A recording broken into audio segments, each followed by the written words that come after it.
progressed? How you think he's done since he's it's been a long road back. Maybe that's not fair to say, but Yeah, Chris, an extremely talented kid, had such a great summer and fall and the beginning of spring looked great, and of course had the ab injury, which is a little bit of a setback.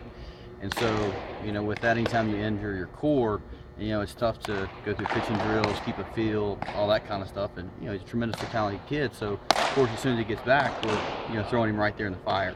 And he's had to come into situations that are tough. That haven't been easy innings for him as far as coming in when we have a 4 or 5 run lead or anything like that. But Chris, like we said from the beginning, is a super talented kid. I think he's a guy that has Friday night stuff, and he just continues to get better each time out. and his role now is what we've seen it continue to be. You think we're moving forward? Well, I mean, with any pitching staff, things can change from week to week depending on how guys throw and who's throwing better and who has quote unquote the hot hand, so to speak. So I mean, I think you could see anything happen with Chris. Is it out of the realm of possibility from the start? Absolutely not. But I think you'll just continue to see us get him out there and places that he can get his feet wet and keep continuing to pitch and build up his pitch count and move forward. Is there ever, when somebody gets hurt, is there ever any worry that they're going to kind of tweak their delivery, their mechanics to kind of offset maybe some pain or some soreness? No, absolutely. That was one of the things that we talked to him quite a bit. He was coming back like, hey, whatever you do, tell us how you really feel, because the worst thing that you could do is change your delivery and put stress on a different part of your body that's not used to it, and all of a sudden now you had an ab injury, but now it becomes a leg or back or arm injury because you've changed the way you're throwing or your throwing mechanics. So I feel 100% confident he is the guy that he was physically as far as the way he feels before the injury.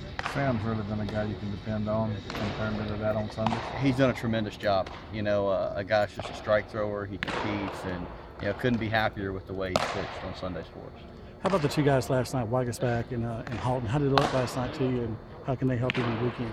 Well, those guys, I think they're continuing to come back. They had a little bit of tendonitis early in the year, and certainly very talented kids. Mm-hmm. And so the more opportunities they get, the more they grow out there, the better for us as a staff as a whole. What about Kentucky? What do you know about their hitters? What the challenge they present Well, to you? I think the media side may look at their record and see they've had a rough go of it the last few games. But if you talk to anybody in the SEC that's played them, they go they're a really good club. I mean, and that's not coach speak. That's from other clubs that have played them, and they scratch their heads like I don't know how they But it's baseball, and anybody can have a rough patch. And they're a very talented club. A lot of left-handed hitters. Guys that can really swing the bat. When you talk about, Cousineau, who's going to be on Team USA again this year. Reed, who's a tremendous, tremendous two-way guy. They're Friday night starter and middle of the lineup hitter. But also, Riddle. They have a young kid that was swinging the bat well, Barrett, but I don't know if he's banged up. But they have a very good offense. Not a left-handed pitching, and it's a very good team. Team that was ranked in the top 10 at one point in time in the season. Since we're going down through the list, Blacksher and Bramlett, your thoughts on just how they, as the season has moved on? Well, I've been very pleased with Josh Laxer. If you look at, he's given us a quality start each time out and given us a chance to win a baseball game. So I've been, pleased with what he's done in the midweek. And Brady Bramlett as well. As a freshman, he's come in, he's thrown strikes. When he's been given the ball, he's competed his tail off. And, very pleased with the way those guys are doing. Last night Kentucky goes 18 innings. Y'all, as far as pitching is concerned, didn't really use any of the guys that you're kind of, leaning on during the weekend. Mm-hmm. Any kind of advantage there, or these are kids that, college kids that are used to being up late, and it's... No, I and people look at that and you would think, oh, well, they've got through 70 pitches. Their closer, who's fantastic. I have a feeling if they had the lead on Thursday night, you'd see Mr. Gottschalk out there.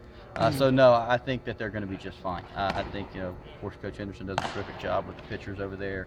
They're always a team that pitches, and I think they'll do a lot of the same when they come in this weekend. Any opportunity, ESPNU, as far as recruiting is concerned, let some kids who are across the country kind of see y'all? Absolutely. And that's the neat thing about playing in the SEC, the ESPN game on Thursday nights, and hopefully our great fans will show up, and the kids across the country can see what a neat place Swayze Field is.